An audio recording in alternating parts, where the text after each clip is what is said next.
So I am leaving here to go to Senator Evie Hudek's town hall because I wanted to be sure there were lots of friendly faces there, so I'm headed there to support her.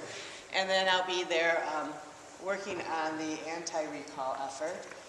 They have a shift starting at 11 and a shift starting at 1 p.m. today, and then there's one at 11 a.m. tomorrow, and if any of you have time and would like to come, we're meeting at 3315 West 72nd Avenue. That's the, I forget, some union. ATU Hall. ATU Hall. I have information on that. Great, so they'll give you information on that. So, interestingly, here's the scoop. Even though recalls are expensive, people really have this guttural reaction to, you can't take away my right to do something. And so, and then people who are passionate about something will go the extra mile compared to most people who are sort of indifferent. And when they looked at the polling on Senator Hirone's race, the issue there was that the people who were pro-gun were very passionate. And so even though the people who supported her position supported a lot of her different positions, they didn't have great passion on any of those. And in off-election times like this, it's passion that gets people moving. The reason that Senator Hudek's recall is so important is that after the loss of those other, Senate President Morris and Senator Hirone, we have an 18-17 majority in the Senate.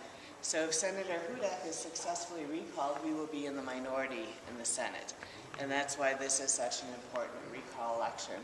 I'm not sure what I'm allowed to tell you and not allowed to tell you, except there are people working on this. As many of you may have seen, the governor intentionally said that he did not want Mayor Bloomberg and Mayors Against Illegal Guns participating in this, and they were part of our funding for this in the past.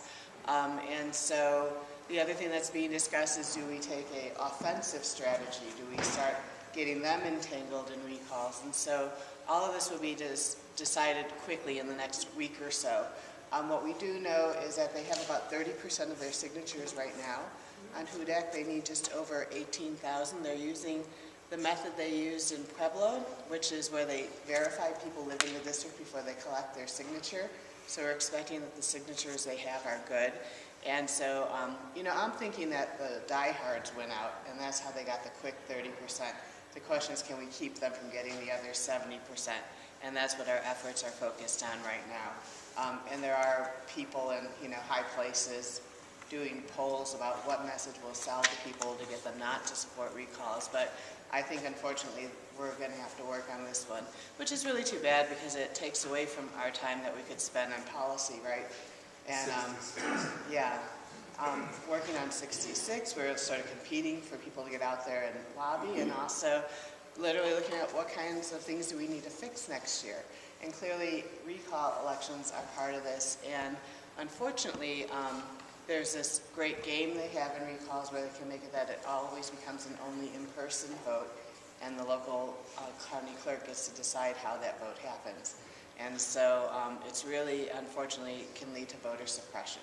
And as you know, in Senator Morris's race, I think it was 11% of eligible voters actually voted, and he lost by 347 votes. So it really makes a difference not to have mail-in ballots in terms of participation in this. So anyone who can help, that would be great. I will be having another town hall in November. We haven't set the date or place yet, where I'd love to just listen to what things you think we need to be working on next year. I think that unfortunately a lot of the Senate effort will be going towards protecting the majority for next year, because it really will be, we have a number of tight races, and so we can talk about that another time. And I am excited to see you all here. Good luck with this school board race. As the candidates know, I stayed miles away from it. I said I have too many things to do to get involved in the school board race. Are there any questions for me? Yes, ma'am. I'm sorry, I may have said this and I didn't even understand. Who decides whether or not to mail in ballots, whether or not there will be mail-in ballots? So the issue is this, that people have up to 15 days before an election to petition onto the ballot. So there were going to be mail ballots in Pueblo and Colorado Springs, and then the Libertarian Party complained that they wanted to petition a candidate on. They were not successful, but because of that, they couldn't mail the ballots because they had to wait until 15 days before the election. So it's one of those loopholes that people have figured out how to play. So is it like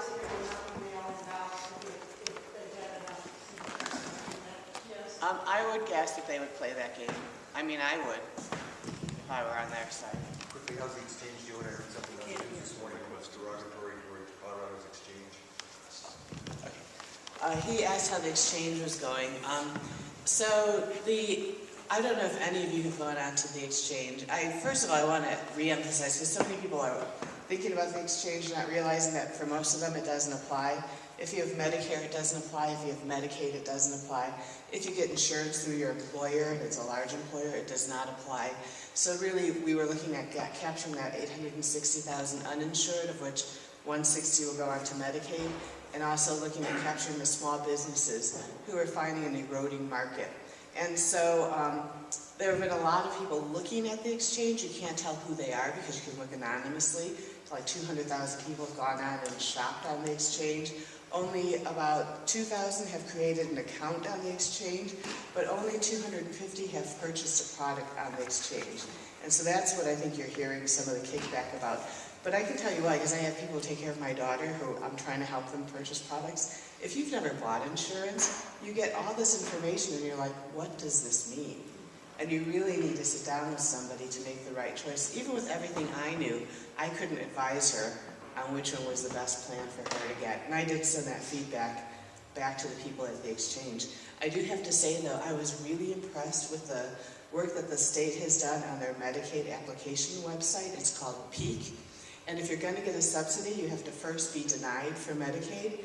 And I went on with my friend, and in 15 minutes we had filled out the application and been denied and gotten a case number so that we could apply for a subsidy on the exchange.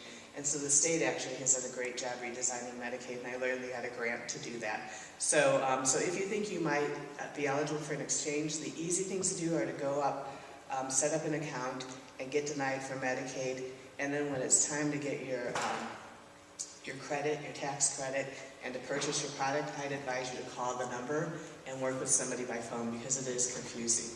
The woman who works for me is a single woman, about 54 years old. Her income's around $21,000 a year, and she's going to be eligible for about a $326 a month credit toward her health insurance. And it looked like we could get her a great policy for $100 a month. Thanks, appreciate it.